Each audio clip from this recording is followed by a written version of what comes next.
Welcome, everyone, to the Main Street Business Podcast with Mark Kohler and Matt Sorensen. Just another great day here on the Main Street Business Podcast. We're excited you're with us here today to talk about saving taxes on real estate. Yep, excited to be here. I had a really interesting weekend. It was power-packed with just a little of everything. Power-packed. Yeah, let me just give you a little teaser here. I'll just go through the list and then give you the highlight. Was first, as many of you know, my HSA, if you've been following the show, has opened an LLC called the Kohler Livestock Company, which you Yellowstone fans know what that means. And my 5 cows and my HSA formed an LLC called the Kohler Livestock Company and bought 5 cows who were with child or with calf and gave birth to 5 bulls. That was a month ago. And Saturday was the fateful day for these bulls to become what we know as steers. Now, I'm not going to go into, the birds and the bees here, but I can't because it's a prohibited transaction. I was able to go to the ranch and assist in some of the other castrations and branding of other bulls. But my bulls were handled by the ranch, and my 10 cows now are off in a little pasture eating grass. My wife was very upset about the process of branding and castration, thinking it was cruel and unusual punishment. But that's the birds and the bees. That's what cattle do. Yeah, that's the cowboy way. I mean, that's how you do it. That's how you do it. That's how you get it done. Then that night, this is another announcement. We need to have some pictures for the show here. Yours in the house here, our producer, Corey White. Some of you have seen him before on cameras. He's adjusting mics right now, always making things run well. Was a driver in a demolition derby. He had his own car. Yeah. So I'm just happy he's still alive. Yeah, we're happy he's walking and alive. He got a concussion, so the camera's off a little kilter today. But Corey, we sponsored him. I still owe you some more money, don't I? Okay, so we sponsored Corey in the demolition derby at the fairgrounds Saturday night. So I was with cows in the morning, causing pain and anguish for some bulls. And then we went to the fairgrounds for a demolition derby. It was like an awesome summer, small town, Hickville, white trash weekend for me. And at the demolition derby, I'll leave it there, saw a woman. There's no kidding. I was in the line for some nachos, right? You got to have nachos. So in the line, and there was a woman wearing camouflage cowboy boots, Daisy Dukes, a tank top, and a full holstered 44 gun on her side. I was like, wow, I'm in America. I just want to throw that out. I was like, I'm glad to be here. That's the heartbeat of America right there. It's something. It's maybe it's the heartbeat, but I was like, you don't see that every day, folks. I'm like, can you pass me the ketchup? And if there's an active shooter in the fairgrounds, she's throwing down. But I was impressed, so. But that was my Saturday. Did you do anything as exciting?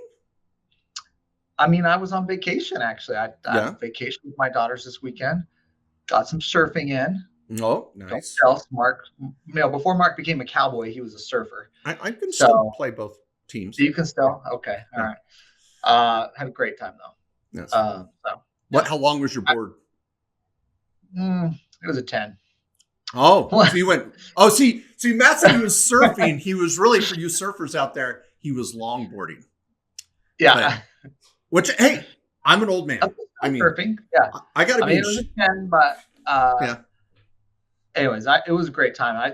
There was a rip current tide. Rip curl. Rip current. Yeah, but there was a rip that you would take out. It was like, you have to paddle out, and then you just cut back over and take the wave in. It was like a ski lift. It's amazing. Seriously. That's awesome. I had a surf instructor. He showed me where to go. I was like, he's like, let's just take the rip out. And I'm like, I'd have been like an idiot going right into the waves, trying to paddle out. So anyway, this is a good time though. Okay. Well, thanks everybody for being here. Tell everybody our topic today. They're a little light conversations. You get to know Matt and I. We're legit. We're real accountants, tax lawyers. Got a good Yeah. topic today. Can you believe it? Yeah. 1031 exchanges. Now, what the heck's 1031? It's a section in the tax code. It's a favorite. It's a favorite. Yep, There's a yep. few favorites that we have here, but 1031 section of the tax code would be a favorite. And this is the strategy you can use to sell property, not pay taxes, so long as you roll that gain into another deal. That's the basics of it. This is a tax deferral strategy. It doesn't eliminate the tax. I mean, there's ways you can do that at the end here by passing it on to family, perhaps, and we'll go through that. But you're deferring it into the next property rather than paying the gains. Now, it requires you to reinvest. We're going to go through all the rules on that. But that's the basics of it. It's a tax deferral strategy. We hate paying taxes, of course. We want to keep as much of our assets growing as possible. And if you're wanting to stay in the real estate game and buy more real estate, 1031 exchange is an awesome tool to do it. Yep. And let's set a few parameters for those that just are coming in for this portion of the podcast. The 1031 is all about staying in your lane, for a little analogy here, because you can't use a 1031 for capital gain in the sale of stock or crypto or equipment. That used to be an option. No longer under the Tax Cuts and Jobs Act. It is strictly a real estate strategy for buy and hold, which we'll get into here in a moment. You can't do a 1031 on a fix and flip, but they're very, very popular. The super wealthy use these to kick the can down the road when it comes to taxes. And if you're a real estate investor, you got to know the ABCs. You really do. So. Yeah, this could be a single family rental you've got. This could be farmland. This could be a commercial building. All real estate qualifies here, but it must be investment. Okay, you're not going to do a 1031 exchange on your home, do the sell of home exemption on your home and get out of the game entirely. But this is for investment properties you're selling. Yep. And now at this point, I would highly encourage any of you that have the opportunity to watch this podcast on YouTube. I've got about 10 slides I want to show. It's the best. 1031s are complicated enough. So I've got some slides, some charts. We're going to do our best to explain them verbally here. I think you're going to, if you pay attention while you're on your treadmill or your bike, you'll be okay, or driving down the road. But it might behoove you to go check this out on YouTube. And you can just type in Main Street Business Podcast 1031. It'll pop right up on YouTube, I'm sure. And we're going to have this probably cut up into multiple YouTube videos. So if you're watching on YouTube right now, we are covering the basics in this section. And then we're going to go into some more unique strategies that you might encounter. And you could do a whole day of 1031 exchange. This is so complicated. We've taken one for the team, people. We went to the most boring seminars and distilled this down into an hour or less of what you need to know. But I'm telling you, if you're trying to make some headway with your lover, I'm just saying, pull out the 1031 tax code. You start reading this at night. Oh, yeah. Sparks are flying. I mean, this is. Yeah, that'll really set the mood. Yep. It will. Yeah, it's good stuff. Yeah. All right. All right. Okay, so we just do the basic transaction. Okay. All right. You start. You got your slides ready. So yeah, I got some slides here. All right. So, Corey, we're going to go to the slides. Now, everybody driving down the road, I'm going to do my best to explain this. All right. Here on the left, and we're going to kind of flow down and to the right and back. So it's kind of a loop. Now, let me explain why it's a loop. The general rule is if you want to sell a property and trade it, it's called a like-kind exchange. That's the concept. You're going to trade your property worth $100,000 for another property for $100,000 of equal or greater value. And that person that has that property you're going to get is going to trade. That's the theory. I'm going to trade you my property for $100,000. You're going to give me your property for $100,000. We don't pay tax, and we just take our basis, whatever we bought our property for, and it moves to the next property. Now, in the history of the universe, there's probably never been a perfect 1031 exchange where someone trades their property to someone that wants their property and you want their property and they're the equal price. Never going to happen. So that's why the term delayed 1031 exchange evolved. So the code said, all right, if you want to sell that property worth $100,000 and buy another one of $100,000 or equal value or greater, equal value or greater, Well, cool. That's cool. Because you're never going to find someone that wants your property and it's going to be a perfect trade. So what you could do is sell your property. So this is taxpayer on the left. They're going to sell the property to a buyer that really does want your property, and they're going to pay for it. But the money's not going to go to you. It's going to go into a holding tank called a QI, qualified intermediary. It's like an escrow where the money's held. Now, if you had a mortgage on the first property, whatever you get, less the mortgage goes into this qualified intermediary and is holding, and there's a holding tank for it. Then we're going to go through some timing rules.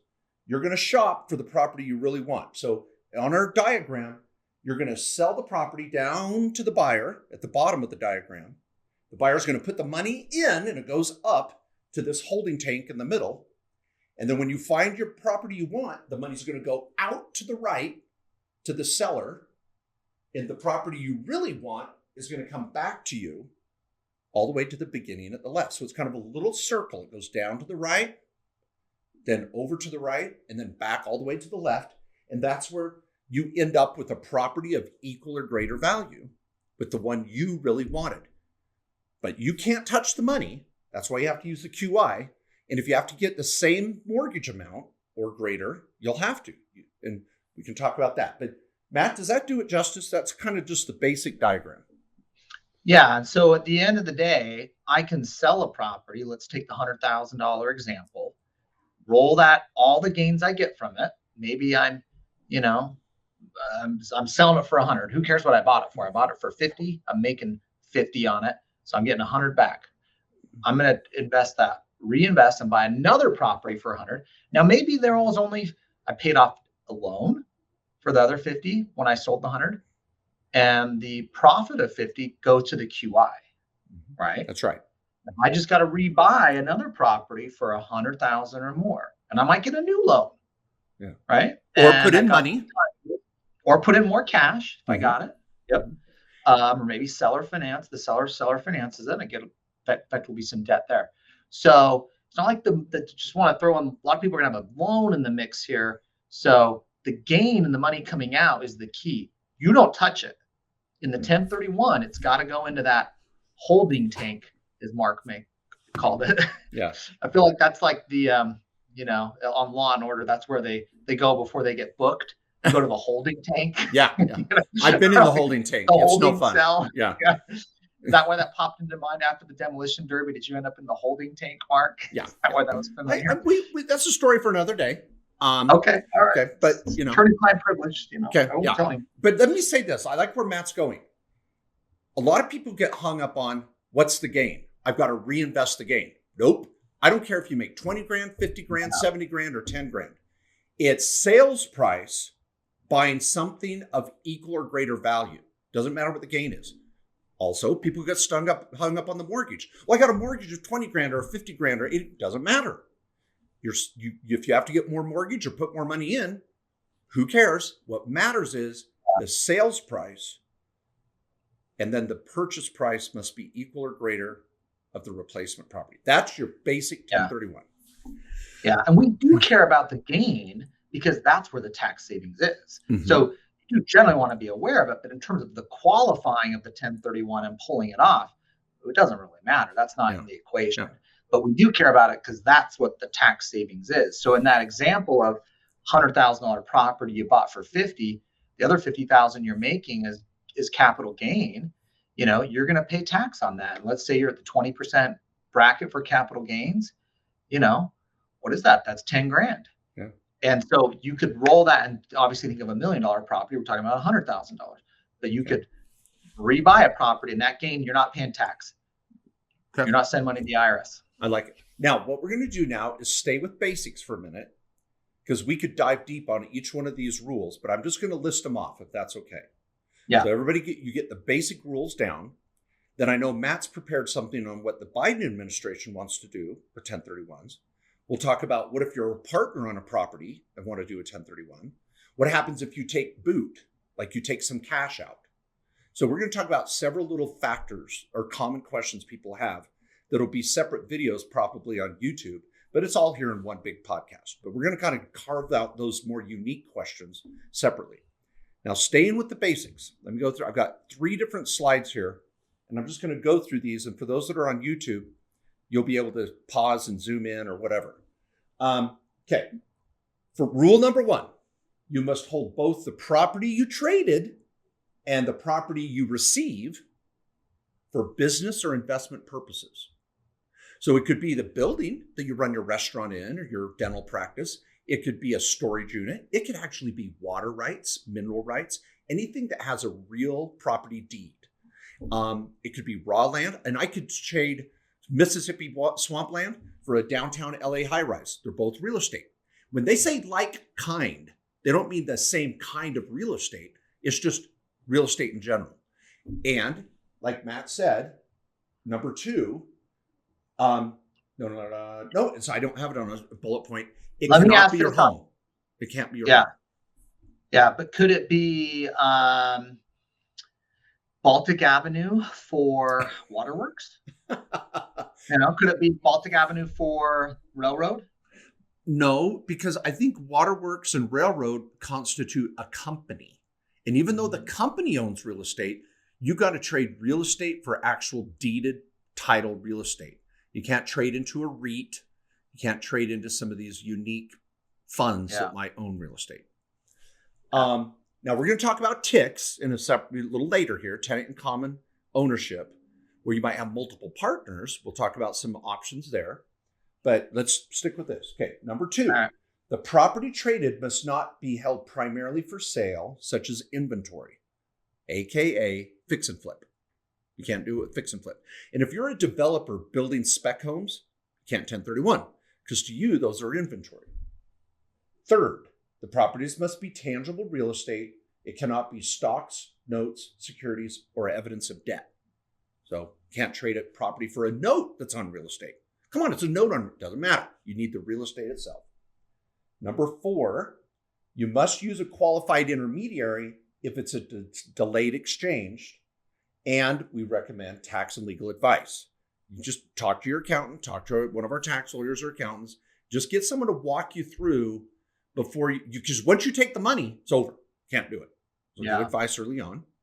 Yeah, you've got to use a qualified intermediary, and this is going on your return. It's not like one of those things you skip on your return because you're like, well, I did a 1031 exchange. No, this is going to be on your 1040. Yeah. Okay. Yeah. Because it's going to show the sale, but it will show that you did a 1031. So your accountant needs to be involved and know. And the best advice is just don't touch the money.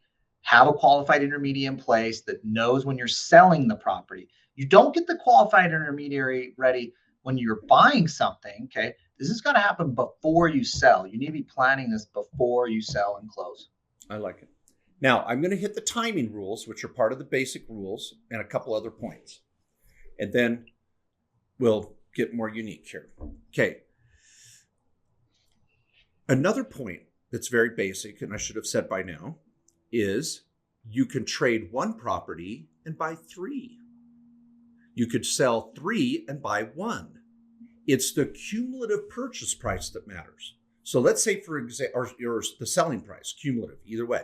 So let's say you sell a property for $1 million and you go out and buy 4 $250,000 homes. Well, what you bought was of equal or greater value. You sold something for $1 million. You bought a bundle of 4 properties that equaled $1 million or more. You could sell 4 properties for $250,000, pool the money and go buy $1 million property. So you sold a cumulative of $1 million and you bought 1 property worth $1 million. So the quantity of properties doesn't matter. Again, it's the cumulative sale price compared to the cumulative purchase price. Once back, we did a project, it was about 4 years ago. It was a Newport Beach, California beach house sold for like, oh my word.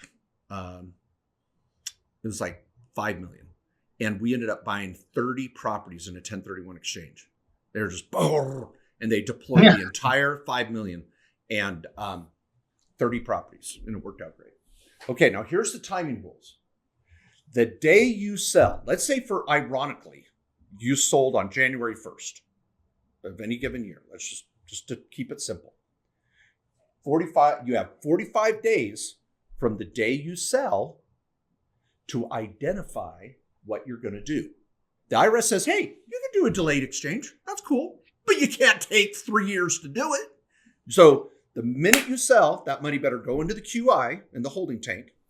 And then you got 45 days to submit in writing with a verified fax or email that's date stamped that says, here's the property or properties I'm going to buy. I'll come to that rule in a minute. But you've got 45 days to identify. Now, after that, you have 180 days from the date you sold to close. So they say you got to wrap this up in 6 months. So if you sell January 1st, you have until July 1st to wrap up all the deals, and you have until February 15th to let the IRS know what's going on. So it's kind of like 45 days to identify, and then another 135 days to close. That's your timing rule. Matt, you want to add to that? Yeah, when Mark says 45 days to identify, or let's say February 15th, this is internally. You're not actually sending something to the IRS. This is something your intermediary who's involved is going to want to have documentation of, because they're going to be holding your funds in this interim period here and waiting for you to identify in order to be able to meet these rules. So they'll feel good signing off on the 1031. Yeah. Now, here's a few practical points on a basic exchange. If you identify and close, if you do your purchase, let's say you do your sale on January 1st and you were already shopping, which we highly recommend to all clients. Yeah. So you were already shopping and you close on something February 1st. Done. Awesome. You don't have to do the identification period. You already closed. So within 45 days, you can replace the exchange property with as many replacement properties as you choose at any value, so as long as you close within 45 days. Done. There's none of this replacement period or identification period crap you have to worry about. But let's say it's getting close to February 15th, and you really haven't found the property you're going to buy yet. All right, ready? This is the last of the basics. You may say, this is the basics. This is the basics. Okay. At the 45th day, this is in the bullet point here. At the 45th day, you may identify 3 properties. You got to have them by address. Here's 3 properties I'm looking at of any value and close on any 1 or 3 of those, so long as you close within 180 days. So on the 45th day, you've got to say, here's 3 properties I'm looking at buying. I might buy 1, I might buy 2, I might buy all 3, but the IRS says, fine, you can't buy anything else. You're stuck with one of those 3 or your 1031 fails. So on the 45th day, you got to have it down to 3. A lot of clients will make offers on 3 properties and pending inspections and pending due diligence and blah, blah, blah. And then they're, okay, did you like my blah, blah, blah? Yeah, the blah, blah, blah. It's like, that's a technical term. It's like Mamma Mia, ... Yeah. So okay, that's the downside of a 1031. Let's be clear about that. The 1031's awesome, but here's a cautionary note. There's been people, many investors over the years, that get rushed in a 1031 exchange. They're hell-bent on not paying taxes, and they end up buying a dumb property. Yeah. Okay, I've seen it over the years, helping clients, and they're like, I was just in a rush. I had to get something.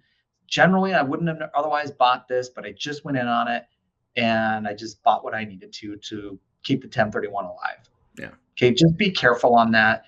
Don't chase a property and close on something at the end of the day. If you're identifying 3 on day 45, great, but then take the time in that next 135 days to be like, is this really a good deal? Yeah, and Matt, I wouldn't pass on it if you're not finding the right deal. Yeah, and Matt, I love what you said, because what's worst case scenario? You just pay the tax on the original capital gain. There's no penalty. There's no fine. QIs will hold your money for sometimes as low as $500 to $250. Depends on how many properties are involved. So you can price shop that. It's really a commodity type service. They're not a tax lawyer. They're not a law firm or accounting firm. They're just holding the money. So you're not going to have a huge cost there. And you just shop. Worst case scenario, why buy a property that sucks to save taxes? Just pay the tax and be smart. Okay. Right. And you thought we were done. Let me give you the next rule. Let's say you found more than 3 properties you might want to buy, and you're kind of feeling under the gun here. Okay. At the 45th day, you can identify as many properties as you may want. so long as the aggregate value of the properties you listed does not exceed 200% of the property you sold. So if you sold a property worth 400 grand and you got to go out and buy something of 400 grand or more, you can identify 6 properties, but in total, they don't exceed 800 grand. They cannot exceed double the value of the property you sold. And last bullet point, you can violate that rule, the 200% rule, so long as you close on 95% of the properties you identified. So if I identified 5 of them and I only close on 4, that's 80%. I didn't hit 95. So I'm screwed. So you've got to, so I tell clients, if you identify 11 properties, you better close on 10 of them. 9 out of 10 won't even cut it. So it's really, but that if you say, I'm going to identify 12 properties and I'm going to close on at least 11 of them, then you can violate the 200% rule. You can violate the 3 property rule, but you better darn well close on 95% of them. So that's kind of, so I know that sounds crazy, off the slides for now. That's the basics. You're going to get a lot of support from your accountant, your lawyer. You've got this exchange thing going on, the QI. And I tell clients all the time, if you're going to sell something, throw it in the intermediary. What do you got to lose? Yeah. You got 45 days now. Go shopping. Yeah. And I think that's a worst case scenario. You pay tax like you would have anyways when you sold the property. But here, let me just simplify it so it's pretty clear. Because I think some people are like, oh my gosh, all these rules. Here's all you need to worry about. And for most people out there doing a 1031, you're going to sell a property, defer the gain. You just have to buy a property of equal or greater value of what you just sold your property for. You get 45 days to identify what you want to buy. Like Mark said, you can do up to 3, easy peasy. Pick one of the 3. You just got to close within a total of 180. So another 135 days after the 45. And now your gain's all deferred and it's into the next property. Now, when you sell that property, you could pay tax on, and your gain's built into that one, in addition to the gain you have on that property, or do another 1031 on that one and keep kicking the can down the road, baby. Yeah. And I want to give one more example on this basic section too, because a lot of people get hung up on the debt point. So let me use a specific example and we'll wrap up this basic portion. Let's say you bought a property for 100 grand and now it's worth 400 grand. It's not your primary residence. We've got another Q&A on that in another vid. We'll come to it later in the podcast here. But let's say you bought it for 100, it's worth 400. You got a $300,000 gain. Now, when you bought it for 100, let's say you got a mortgage for 80 grand, interest only. So now you've got a mortgage on there and you go to sell it for 400 grand. Well, got to pay off the mortgage. So you got 320 sitting in the bank because you had this interest only mortgage you had to pay off. Well, if you say, well, Mark, I got to buy a new property of equal or greater value. I sold it for 4. I got to buy a new one for 4. I just want to pay off the loan and be debt free. That doesn't work in a 1031. You got to go get another mortgage of 80 grand because you got to end up with a purchase price of 400. And this drives a lot of people batty. But you can now on the second purchase, you might get a 15-year AM on that mortgage and pay it down quickly. Nothing wrong with that. You got more cash flow. You bought a bigger property for 400 grand. Now you're on a pay down mortgage bet and you're like, I'm going to pay off that mortgage. That's cool. Just can't 1031 and pay it off. So, yeah. All right. So let's go to our next question. All right. Okay. I'm going to pose this for Matt. Mm-hmm. So let's say you want to do a 1031 exchange and we're hearing a lot in the news that President Biden's administration, and he even campaigned on this. Joe Biden said, I don't like the 1031 for the wealthy. And he said he had to kind of make sure he was careful because the Real Estate Association, NAR, National Association of Realtors, and a lot of real estate groups said, whoa, this is like sacred cow. You can't get rid of this 1031.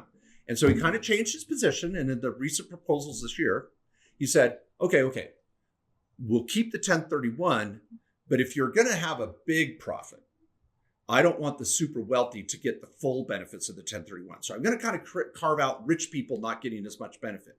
So Matt, what do we have is officially currently, and it's like watching sausage made. We don't know what it's going to ultimately be. What are we looking at right now? Well, there's some good news and bad news, what we're looking at here. Okay. Depends on how you look at this, I guess. The bad news is it's at 500 grand.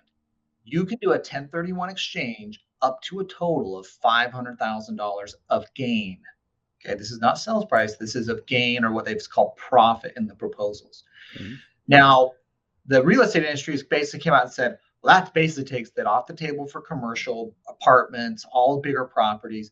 The only people that will use 1031s anymore are going to be individual investors doing maybe single families or smaller properties where there's smaller gain. And I think that's kind of Biden's point. Of his proposal is, I want this for the little people, the smaller operators, the bigger operators that are buying the bigger buildings and stuff like that. You should pay taxes just like everyone else when you sell an asset and have a gain. Yeah.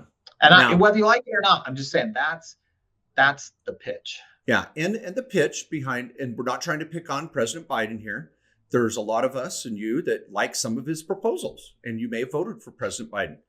This is one where if you have a financial interest in real estate, you're like, I'll take some bad with the good. You may have not liked some of Trump's proposals, and so you voted other. And so we're very nonpartisan here. Every president's going to have some good and bad to him. And so you may look at the 1031 as damn right. Let's get some more money in the system for those that need it. And the super wealthy shouldn't do a 1031. So that's fine. Now, with that politics set aside, some of you may be joining us on YouTube. We have another video on the basics of the 1031. And what we do in there is give some more examples. So I want to give an example of this Joe Biden proposal. Let's say you bought a property for 400 grand, and now you're going to sell it for $1 million. Okay, cool. So in the basics, we go through what you have to do. You have to go buy an equal property of the same value or greater, or 2 or 3 properties that equal $1 million or greater. So you're going to take this $400,000 property, sell it for $1 million, and go reinvest that $1 million. Get more mortgages if you need to, put in some cash, but you're going to do a delayed exchange. And under the current 1031 laws, that 600 grand of gain would be kicked down the road into the multiple properties or the new property. Joe Biden and his administration say, whoa, hold on. You had a $600,000 gain? Okay, 500 of that, kick it down the road. That's cool. That other 100 grand, we're going to treat it like boot, meaning you took cash out or whatever. You're going to have to pay tax on that 100 grand. So you could do the 1031 up to a $500,000 worth of gain and pay and so we're not going to kill the entire 1031 for you, but you're kind of limited to a can that you're going to kick down the road, which used to be a 55-gallon drum in situations now. Now it's just going to be kind of a pop can full of 500 grand. So, hey, how'd you like that analogy, huh, Mr. Sorensen? I like that. Used to be a coffee can, a 55-gallon drum can of oil. Now it's just like maybe a Hungry Man soup can, chili, Hormel chili, kind of a 16-ounce can. Okay. Yeah. All right. So recyclable too. So, yeah. Okay. So everybody, we'll see what President Biden comes up with. Matt, any final words on President Biden proposal? Well, I was going to say the good news is his tax policy has kind of not gone very far in the Senate, which has got a 50-50 Republican Democrat, and the Democrats have control because the vice president. But there's a lot of Democrats that aren't fans of a lot of his tax proposals, including the 1031. Yeah. So this is one that the sausage making, for lack of a better word, may come out in your favor. Yeah. And either we're going to see a larger limit on this and a cap, or you're going to see this go away altogether. Get negotiated away. Because it appears that and who knows what other horse trading is going to be involved in this, but the good news is there's a lot of congressional pushback on it, and they're trying to negotiate it. Actually, just literally last few days, there's been a lot of headway on talks of finally negotiating some of these items Biden came out with. Okay. All right. Now, Matt, why don't you choose the next most common question, and I'll pose it here. Okay. Think? All right. This is a common question that comes up for people looking at 1031 that are flipping their property. Maybe I bought a property, I rehabbed it, I've owned it for 6 months, and I'm just going to flip it. Can I do the 1031 on my flips? No, but maybe. And here's the trick. And I've had clients do this. Is The is that well, an answer? That's an answer you. hey, That's an answer you give your kids. no, yeah, maybe go ask your mom. Dad, can I do this? No, but maybe. Maybe. But how much do you want to pay me, or you want to go clean the garage? But here's the maybe, because we're tax lawyers. We want to always, whenever a client calls us, we want to say, here's the technical answer, no, but here's a couple options. So I like that. there may only be one, but here's the option. Let's say you finish that fix and flip. Now, a lot of people that are in the fix and flip industry, and Matt and I have done a fair amount of real estate, but we really are not experts in the actual nuts and bolts of real estate, but helping clients save taxes in real estate. Thousands of clients we've worked with over the years. And anybody that's done a fix and flip, I'll ask Matt, what's the fallback? If your fix and flip doesn't go well, if you're smart, what have you got a plan to do? It's a long-term rental. It's a long-term rental, right? Maybe it's a short-term rental, but like it turns into a rental. That's right. I myself have had a flip turn into a rental. Yep, me too. Me too. So, okay, very common. Okay. But so that's why when you're out shopping for a fix and flip, you're like, ooh, we could rehab this and sell it. You always want to be thinking, what would the average rents be on this if I had to? And make sure that it pencils out, at least positive cash flow. Even if it's not the total rate you wanted your ROI, at least you could rent it and cover the cost of debt service. So that's what you do. Mm-hmm. If you've got a fix and flip, it took you 6 months to flip it, and the market is not what you want at that moment, you pop in a renter. Yeah. Now it's a long. And let me say that this is the reason for this is because of what the tax code actually says. Yeah. It excludes the 1031 exchange for people buying real estate with the intent to immediately resell. Yeah. So you have people to be buying it and saying, my intent isn't to immediately resell this. So can I buy a property and just flip it in a month and get 1031? No. What if I held it 9 months, Matt? What if I held it a year? Well, there's no guideline of the time period really, but the IRS is looking at what was your intent when you bought it. Did you put a renter in it? If it was had a building and it was like a rental type property, did you just improve it? And what happened is during your ownership period, you want to show some investment intent. Yeah. And generally, anything under a year is going to be suspect. Yeah. This is where we get into 50 Shades of Gray. So if you have children in the car, no, I'm just joking. Okay. So here's the gray part. So let's say you go, okay, guys, I'm going to turn it into a rental. So a month later, I can 1031? No, that's kind of more darker gray. Right. That's shade number one, pretty gray, barely making NC 17. It's pretty dark. But then you go, well, what we like to do, and most accounts are going to say safe harbor is 9 to 12 months. Now, if you're a developer, you're going to go hardcore on 12 months. If you're only doing 1 or 2 fix and flips a year, you're not a biggest target for this. Maybe you have a day job. You have some other ways. And you had that in investment intent if you had to. Now we're moving a little more to a lighter gray to a bright white. Maybe around 9 months, you could pull off a 1031. So that 50 Shades of Gray is kind of that 1 month to 12 months. But most accounts agree after a 12-month holding period, not from the day you bought it, but from the day you finished the fix and flip. That's when the 12 months starts. Then you could maybe pull off a 1031.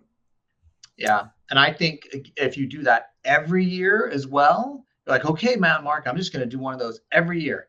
Well, now you're getting back into the dark gray. All right. Yeah. So every time you try and take the rule in the little loophole the IRS gives you, and you want to kind of, make a few more loops within it, you're going back to dark gray. Yeah. Yeah. So hopefully that helps a lot of you out there that might be in the real estate business. Okay, I got a question.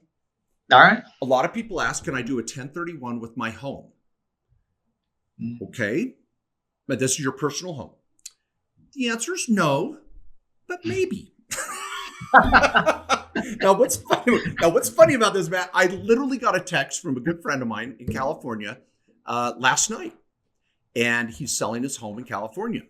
Now, this is where Californians, those in Chicago, New York, out in Westchester, Long Island, whatever, there's all these little pockets of very wealthy communities around the country, San Fran,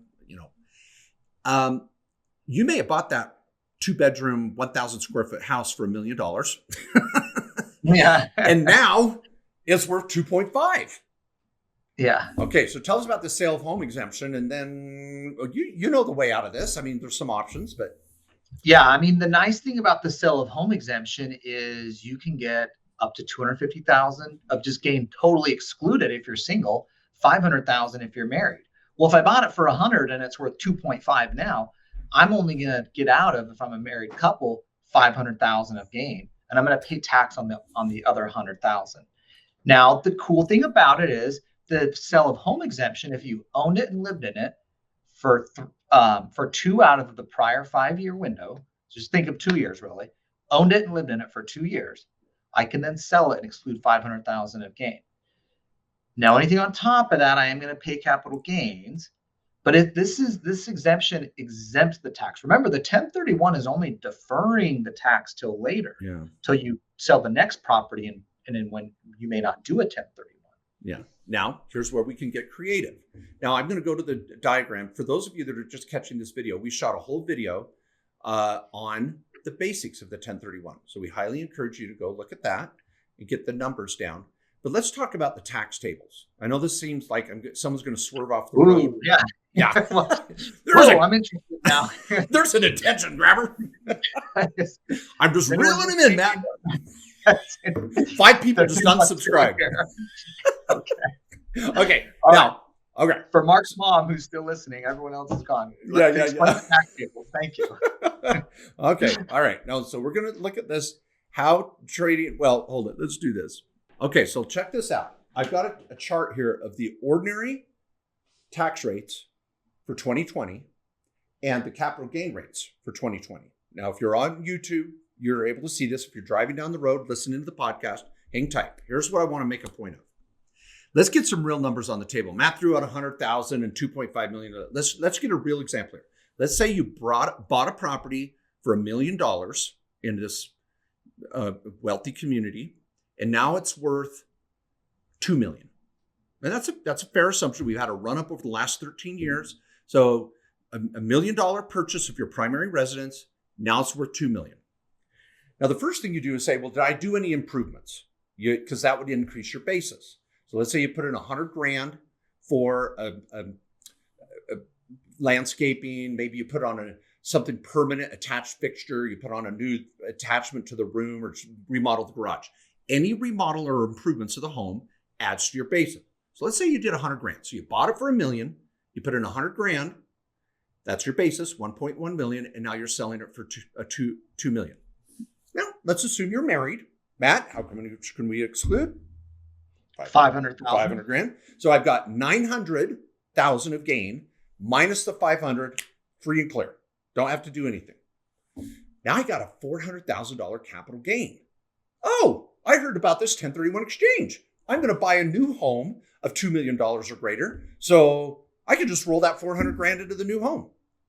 No, you cannot 1031 exchange your own home. Well, before we look at your option here, let's look at what the rates would be. Now, you'd say, well, capital gain rates start at 0, then they go to 15%, and then they go to 20. So this is the mistake people make. They'll go, oh, okay, well, 0 to 80,000 is 0%. Sweet. So on the 400,000 of capital gain, no tax on the first 80. All right, sweet. Then on 80 to 500,000, it's 15%. So you're thinking, okay, I've got 900 minus the 500. That leaves me a $400,000 capital gain. The first 80 is taxed at 0. So I've got 320 at 15%. So I'm going to ask Siri, 320,000 times 15%. That would be 48,000. Now that's federal tax, not including state.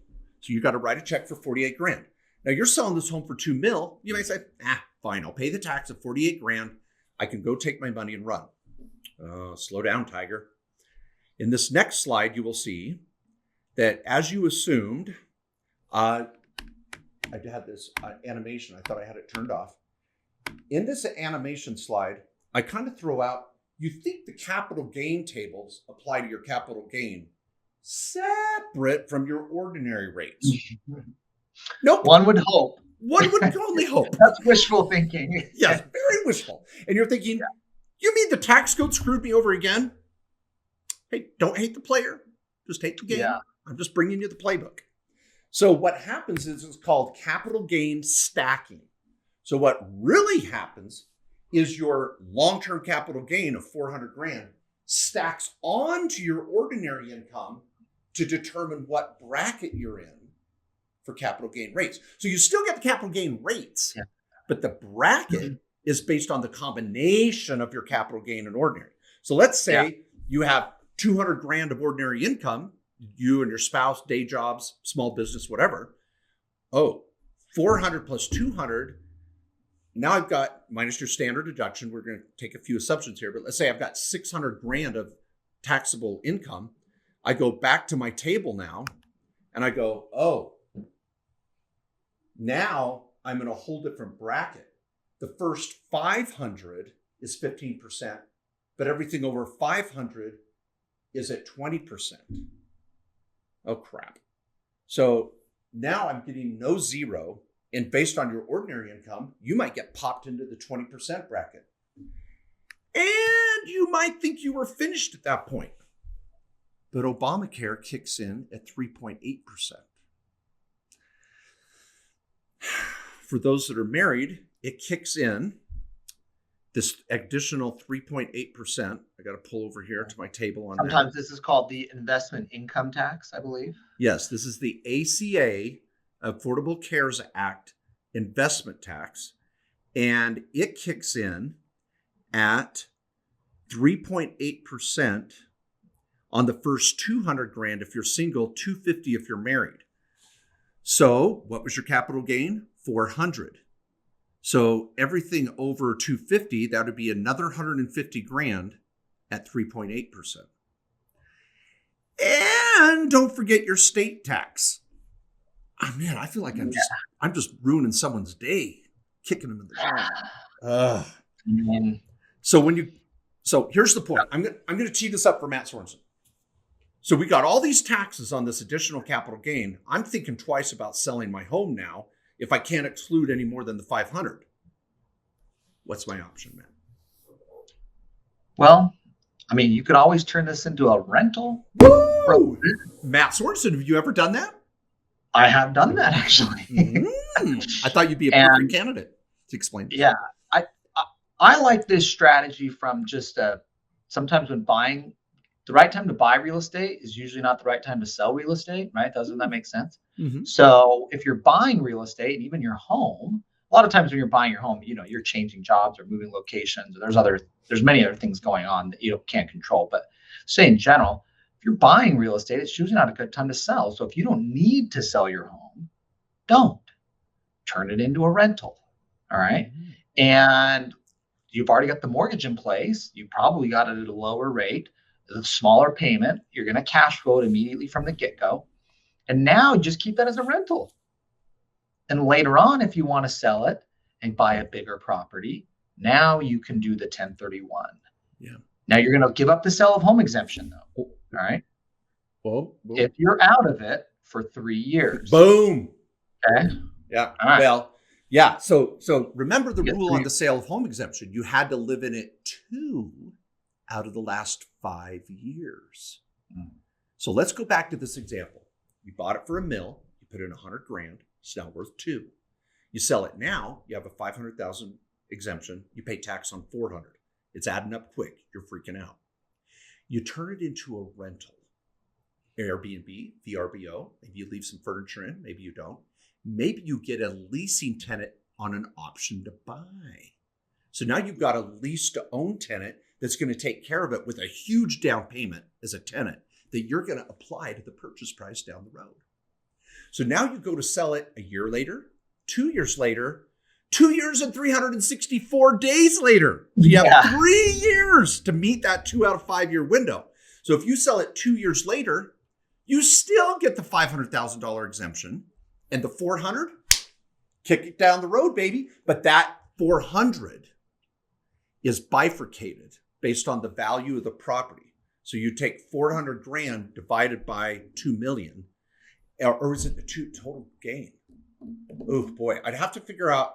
I think you're going to have, the math, I'm kind of screwed up right at the moment, but you're going to have to buy an equal or greater investment property with the proportional value of the home attributed to the rental. So you'd have to look at the value of the rental, or the home when you turned it into a rental versus the value when you sold it. There's some math involved. This is why a 1031 could be a full long day class. But the point is, you're going to end up with the home you want, not pay any tax, and turn out with a little rental property on the side as well, which could be a really good equation. It's not perfect. We're just giving you some ideas.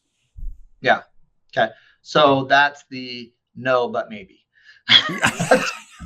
Long answer, but our viewers want 10 years ago, it was the call me maybe. Now it's the no, but maybe. Yeah. That's the 2021. Instead of swiping left, we're going to check this out. Could be some options. No, but there. Maybe. No. Okay. Okay. All right. We got all right. One last example. Now, so big question. Matt and I are partners on a property. We're in an LLC, and I want to do a 1031 exchange, but Matt Sorensen doesn't. He wants to take his money, pay off some debt, take a trip around the world, go buy a cool yacht, who knows what. This isn't a big investment property. Buy a little boat, little base. What do you call those? A dinghy. Dinghy. So Matt's going to take his money and go buy a dinghy. I'm going to take my money and go buy a rental property. So I want to do a 1031 exchange, but Matt does not. Now I have some slides on this that are really good. Now, if you're just joining us for this portion on YouTube, if you're on our podcast, you've caught in the basic section and 2 or 3 other complex examples. But now we're just going to talk about this partnership example with some slides. And please go back and catch the video on the basics of the 1031, because you're going to need to know that, because this is going to get really complicated for some of you, if not. So Matt, we've got the diagram up here of this tick example. Why don't you set the stage? What are we going to have to do? Okay, so here's the problem. The same entity that sells must rebuy. So that when you sell the property and if you want to do a 1031 exchange, the buyer of the replacement property, which is the new property you're buying, must be the same. So if Mark and I have an LLC together, which we do, they don't real estate, we have a couple, and we're selling a property, again, Mark doesn't want to cash out. He wants to 1031 in another deal. I want to cash out. Well, we can't use that same LLC because it's got both of us in it. All right. So what the general strategy is, what we want to do is, we're 50-50 in the LLC. We would deed the property out of the LLC before sell. All right. It's going to go 50% as a tenants in common interest to Mark, or to his entity of choice that he wants to use that could buy his replacement property. 50% tenant in common interest to me, Matt. Now, I did in this PowerPoint slide, for those that are on YouTube, I put 3 owners in here. So I apologize. I probably should have started with that. Corey, you just got in on the deal. So our producer Corey's in on the deal. Our demolition driver producer. Okay. All right. He drives derbies, folks. You gotta check out our podcast and show, because we love Corey. Okay, so there's 3 owners in an LLC. We're going to deed out the ownership in TICs, tenant in common interest. Usually included with that is a tenant in common agreement. You don't want to just start deeding pieces of property all over the place without coordinating with the lawyers, making sure everybody is positioned properly and protected. You may have tenants in the property and a window of exposure, because TICs, there's no asset protection with the TIC. So once it leaves the LLC, you got some exposure. So you want to do this quite quickly before closing. And the IRS, there's all sorts of rules on this process and the TIC and the timing and all that. We're not going to go there today. But you deed it out in these TIC, and one of them, Matt here as owner number 1, says, take your cash and go. Number 2 could be Corey, and he's going to do an opportunity zone. Whole other show we've done on opportunity zones. Me, I'm going to take my money and I'm going to go buy a property of equal or greater value. Now, do I have to buy, say we sold this property for $1 million. Do I have to go buy a property of $1 million or more? No, because I only owned 34% of this deal. So I've got to go out and buy a property of $340,000 or more. I'll probably have to add a mortgage to it or some additional cash. But on my K1 from the LLC, I won't pay any tax. I'm going to kick the when the title company closes it, there's going to be 3 sellers of the property. It's not one LLC. There's 3 separate sellers. They're going to 1099 each seller separately, actually. And so Mark's going to get 1099 for his 1/3, And that's going to then go on to the, what he's going to then take to go buy his replacement property and go on and do the next deal, use his 1031. So if you're in a partnership or in an LLC that's on title and one of the partners wants to 1031 and another doesn't, deeding it out to a tenant in common interest on the deed. Tenant in common has nothing to do with landlord tenant. It's just a way of having multiple people on a deed. You'll specify the percentage on the actual deed. Then you sell, everybody gets their money, and then everyone can decide, do I want a 1031 or not? Yeah, I like it. Now, this little beautiful diagram over here to the side, for those watching this on YouTube, that's why you want to go watch the basic video. We also talk about 1031 in your home, what the Biden administration is talking about with 1031s. There's 3 or 4 videos. Go check those out. Now, a lot of people ask, Mark, what should I do? Well, I've got one example to make sense of this. I was down in Vegas with my good friend, Matt Sorensen, and we were at the roulette table. And I'm kind of, since I'm an accountant, I'm pretty good at roulette. I'm counting. Some of you think you count cards in poker, but there's some roulette strategies. So Matt, very common. We were sitting at the table. We both had $100 left. We were kind of up. And I remember Matt Sorensen, he's like, I'm out. I'm going to take my cash and go. Right here in this option here. He's going to take my cash and go. Me, on the other hand, in this one instance, I took my money and I took the entire 100 and of equal or greater value, and I spread it all out over all these little different sections of the roulette table, because you have to spend all your money of equal or greater value. And I had to do it before the guy raised his hand and said, no more bets. So I met the timing rule, which like 1031s. Is that a good analogy? And I put my chips down. Guy puts his hand. He kind of waves it. It's kind of a cool little wave. Yeah. You identified. I identified my numbers. Uh-huh. One of those that ball landed on one of my chips, paid 64 to 1, right? Is it 32 or 64 to 1? If you get it on that one number, is it 64 to 1? See, this is how well I know roulette. I think it's 64. Yeah. You got the red and black. Yeah, that's 50, that's 50. Total 32 and 32. I don't know. Yeah, but it paid off. So I did the whole dealio, and okay, 37 to 1. So I'm sorry, everybody. That's embarrassing. Some of you that are, you can split. You could do a whole row, 18 to 1, but 37 to 1. So I made some big money out that day, and Matt lost out. So it's good. Yeah. I was happy to bow out and help you increase your chances. Thank you. So, okay, everybody, 1031s are alive and well. They're still going to be available under the Joe Biden administration. It's just, is there going to be a cap on how much you can 1031? So we'll wait and see as the Senate fights it out in a 50-50 battle. But thanks, everybody, for listening to our podcast. For those that were able to catch it on mainstreetbusiness.com/podcast, please get over there. We've got hundreds of podcasts on all sorts of ways to make money, save taxes, build wealth, protect it. And we got several YouTube videos out of this too that I think will let people take this in bite-sized pieces. So Matt, any final words of wisdom? No, just here's one last thing I'll do. This is just a little tip, and you can't blame me for bringing it up. There's one great deferral strategy better than all of them with no timing rules, and that's the self-directed IRA. Sometimes it's even tax-free. You can use your retirement account to buy real estate and sell it for a profit and pay no tax.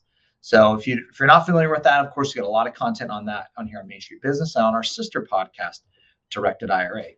Yeah. 45 days, 180 days, doesn't matter. Yeah. Sell it, cash it, go buy stock, go sit in cash, wait till the next deal comes along. Yeah. No rush, no hurry. Yeah, I love it. And perfect timing. Corey brought me a Diet Mountain Dew because he worries about me. He would think, if I'm going to go to Taco Bell, I'm going to think, you know what would Mark want?